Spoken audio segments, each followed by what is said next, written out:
জন্মানুসারে নয়, কর্মগুণেই ব্রাহ্মণ হয়।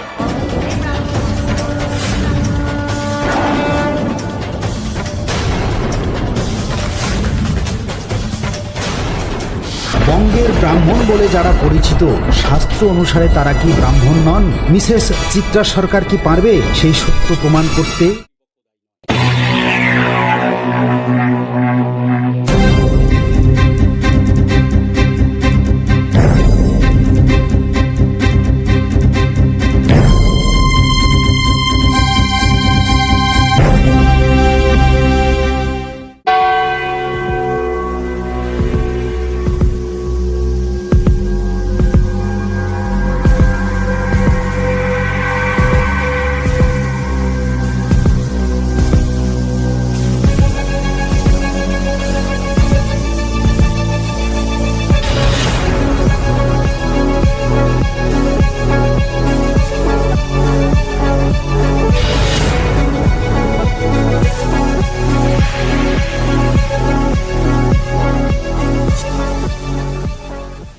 মিসেস চিত্রা, আপনার তথ্য পেশ করুন।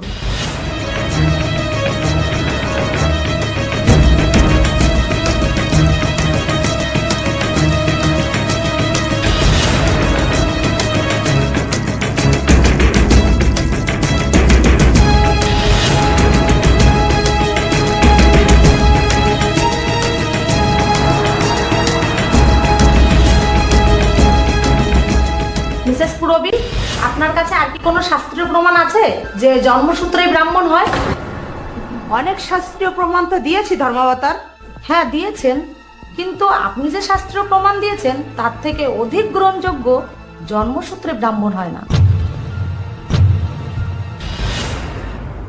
কর্মগুণে কেউ কেউ অন্য বর্ণে জন্মগ্রহণ করেও ব্রাহ্মণ হয়েছেন, এবং ব্রাহ্মণ বংশে জন্মগ্রহণ করেও ক্ষত্রিয়, বৈশ্য, এমনকি শূদ্রও হয়েছেন। মিসেস চিত্রার দেওয়া তথ্য অনুসারে ক্ষত্রিয় বংশে জন্মগ্রহণ করে বিশ্বামিত্র ব্রহ্মর্ষি হয়েছেন। সত্যকাম জাবাল, যার কোনো পিতৃ পরিচয় পাওয়া যায় না, তিনিও ব্রাহ্মণ হয়েছেন। মহিদাস ঐতরেয়, যিনি ঐতরেয় ব্রাহ্মণ লিখেছেন, তিনিও সাধারণ দাসীর গর্ভে জন্মগ্রহণ করেও ব্রাহ্মণ হয়েছেন। ত্রিশঙ্কু রাজা ছিলেন ক্ষত্রিয়, গুরু অবমাননার ফলে চণ্ডাল বলে আখ্যায়িত হয়েছেন। রাবণ ব্রাহ্মণ বংশে জন্ম নিয়েও রাক্ষস বলে পরিচিত হয়েছেন। রাবণের মা ছিলেন রাক্ষস বংশে। ব্রাহ্মণ বংশের জন্ম হলেও জীবনযাপন, আচার আচরণ ছিল মাতৃকুলের, সেই কারণে তাকে রাক্ষস রাজা বলা হতো। রাবণ যেমন তার মাতৃকুল রাক্ষসের আচার আচরণের জন্য রাক্ষস হয়েছেন, অপরদিকে বেদব্যাস মৎস্যজীবী কন্যার গর্ভে জন্ম নিয়েও পিতৃকুলের আচার আচরণ পালনের জন্য ব্রাহ্মণ শ্রেষ্ঠ হয়েছেন।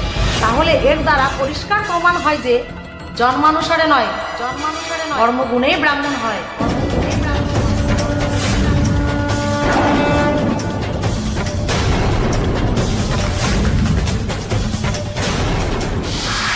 ধর্মাবতার, আজ আপনার এই ন্যায়সঙ্গত এবং বিচক্ষণ রায়ে শুধু কাছারি নয়, সমাজের এতদিনের একটি অন্ধকার দূর হল। জন্ম নয়, কর্মই মানুষের প্রকৃত পরিচয়। আপনি সেই সত্যকে প্রতিষ্ঠা করবেন। আপনার এই সাহসী এবং ধর্মসম্মত বিচারের জন্য আমরা সকলে অন্তর থেকে কৃতজ্ঞতা জানাই। আপনারা বসুন। ধর্মাবতার, এটা পরিষ্কার হলো যে জন্মসূত্রে নয়, কর্মগুণেই ব্রাহ্মণ হয়। প্রণব ভট্টাচার্য বলেছিলেন, সকল প্রকার ক্রিয়াকর্মে পৌরোহিত্য করার অধিকার কেবলমাত্র ব্রাহ্মণদের। কিন্তু ব্রাহ্মণ সম্পর্কে যে তথ্য আমরা পাই, তাতে তো বঙ্গে কোনো ব্রাহ্মণ আছে বলে মনে হয় না। কেন? বঙ্গে যারা ব্রাহ্মণ বলে পরিচিত তারা কি ব্রাহ্মণ নয়? এরা আদৌ ব্রাহ্মণ কিনা তা বিভিন্ন শাস্ত্রগ্রন্থ এবং ইতিহাস থেকে কিছু তথ্য তুলে ধরতে চাই। ঠিক আছে, বলুন। ধর্মাবতার, বঙ্গে ব্রাহ্মণের আগমন সম্পর্কে ভিন্ন ভিন্ন তথ্য পাওয়া যায়। আচ্ছা বলুন, কি কি তথ্য পেলেন? শ্রী রজনীকান্ত চক্রবর্তী প্রণীত গৌড়ের ইতিহাস এই বইয়ের ৭৪ পৃষ্ঠায় পেয়েছি রাজা আদিসুর পুত্রেষ্টি যজ্ঞের জন্য কান্যকুব্জ থেকে ৫ জন বৈদিক ব্রাহ্মণ এনেছিলেন, কারণ বঙ্গে কোনো বৈদিক ব্রাহ্মণ ছিল না। নিশ্চয়ই বঙ্গে ব্রাহ্মণ ছিল ধর্মবতার। এই বঙ্গে ৭০০ ব্রাহ্মণ ছিল, যাদের সপ্তশতী বলা হতো। আচ্ছা আচ্ছা, মিসেস পুরবী বলছেন বঙ্গে ৭০০ ব্রাহ্মণ ছিল, কিন্তু তারা আদৌ ব্রাহ্মণ কিনা এই বিষয়ে আমার প্রচুর সন্দেহ আছে ধর্মাবতার। বঙ্গের ব্রাহ্মণ বলে যারা পরিচিত, শাস্ত্র অনুসারে তারা কি ব্রাহ্মণ নন? মিসেস চিত্রা সরকার কি পারবে সেই সত্য প্রমাণ করতে?